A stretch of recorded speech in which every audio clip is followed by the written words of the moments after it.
I talk a lot about the concept of intolerance of uncertainty as the fuel that drives the worry engine. I also refer to intolerance of uncertainty kind of like a psychological allergy for people who are intolerant of uncertainty. Even a small amount of uncertainty can lead to a lot of what ifs, worry, and anxiety, a lot of big emotional reactions to even just a little bit of uncertainty. Now, for some people, uncertainty can be viewed as a great adventure, something to be really excited about. But for others, it's almost like a small pebble in their shoe. It's a little bit annoying, somewhat distracting, but not that big of a deal. But for people who worry a lot, uncertainty is like this huge weight on their shoulders that just weighs them down and makes them feel like everything is a lot harder or a lot scarier than it should be. So this is a continuation of our video series on worry management skills, and in the last few videos, we've been focusing on the role of intolerance of uncertainty in worry. We've talked about our basic engine of worry, and we focused on how intolerance of uncertainty serves as the fuel to drive that worry engine. And we've talked about different ways that intolerance of uncertainty can manifest itself in a person's life. Things like procrastination, reassurance seeking, over preparing, information gathering, avoidance, all sorts of types of things. Now, the thing is, sometimes people will focus on these intolerance of uncertainty behaviors and assume that whenever they do these types of things, then it must be a sign that they're being intolerant of uncertainty. But it's a lot more complicated and nuanced than that. Sometimes the exact same behavior can be an example of intolerance of uncertainty, while at other times, those same behaviors are tolerating uncertainty or something completely unrelated to worry or anxiety. So, for example, procrastination. Imagine that I've been putting off doing my laundry for a week. If I'm avoiding doing laundry because I'm lazy or just don't really enjoy doing laundry, that's not an example of intolerance of uncertainty. It's just procrastination or me being lazy. Maybe I'd rather just watch TV or scroll through my phone, and laundry's just an unpleasant chore. That's a normal, everyday type of avoidance that we all do. But if I'm avoiding laundry because I'm worried that I'm going to ruin my clothes, that I'm going to shrink a sweater or turn my white towels pink because a red sock got in there, that's a different story. In this case, my avoidance is driven by fear of uncertainty. I'm not being lazy, I'm anxious about what might go wrong. So the behavior might look the exact same on the surface, but the motivation behind it is what matters. So consider another example. Suppose I wake up one morning with a really bad headache. And my first thing I think is, what if this is something serious? Like what if this is a tumor? What if this is brain cancer? If I immediately call my doctor to schedule a test because I can't stand not knowing what's going on, that's an example of intolerance of uncertainty.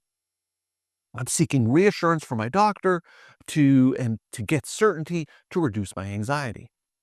It's like I'm trying to put out a fire before it even starts.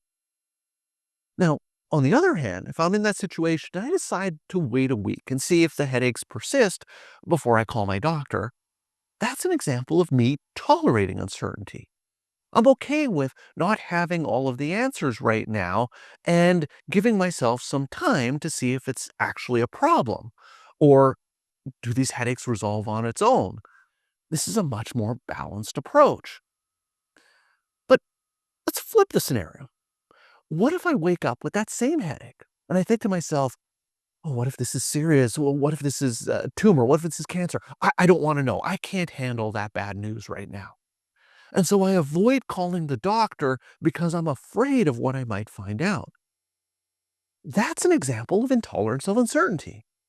In this case, my motivation is to avoid potential bad news, which is just another way of trying to control uncertainty. It's like closing my eyes and hoping the problem will just go away on its own. So, what would be a more tolerating uncertainty approach in this situation? Well, the tolerating uncertainty approach would be to call my doctor, despite my fears, and make an appointment because I'm challenging myself to face whatever the outcome might be. So it's not easy, but it's a much healthier way to handle that situation. So the key idea here is that the exact same behavior, picking up the phone and calling my doctor, can either reflect intolerance of uncertainty or it can be a more tolerating uncertainty approach to the exact same situation. It's not about the action itself, it's about the motivation behind the action. So, understanding this distinction can help you recognize when your behaviors are being driven by fear of uncertainty versus when they're not. So, taking this a little bit further, imagine that I'm at work and my boss asks me to take on a new project. If I immediately start researching every possible detail, creating multiple backup plans, asking colleagues for reassurance because I'm worried about making a mistake, those are all examples of intolerance of uncertainty. I'm trying to eliminate any chance of failure or unpredictability. But if I approach that project with a sense of curiosity, a sense of, hey, I don't really know what I'm doing, but I'm willing to learn as I go, even if it means making a few mistakes along the way, that's a much more tolerating uncertainty approach to that situation. I'm comfortable with not having all of the answers right up front.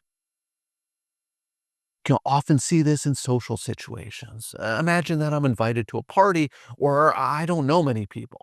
If I spend hours rehearsing what I'm going to say, looking up who might be going, or even canceling because I'm worried about saying the wrong thing to someone and embarrassing myself, those are all examples of intolerance of uncertainty. I'm trying to control the situation to avoid anxiety. But if I decide, okay, I'm going to go to the party, open mind, maybe I'll meet some new people, see where the conversations take me. That's a much more tolerating uncertainty way of viewing that situation. So the key is to understand and be aware of the motivation behind your behavior to determine if what you're doing is intolerance of uncertainty or something else. And as you become more aware of the ways that intolerance of uncertainty is manifesting itself through your life and through your behaviors, then you can begin to focus on ways of building your tolerance for uncertainty, which is what we're going to be talking about in the next few videos in this series. And when I've posted those videos, you'll be able to find them right here. So that's all for today's video. As always, thank you for making it all the way to the end of this video, and I will see you in the next one.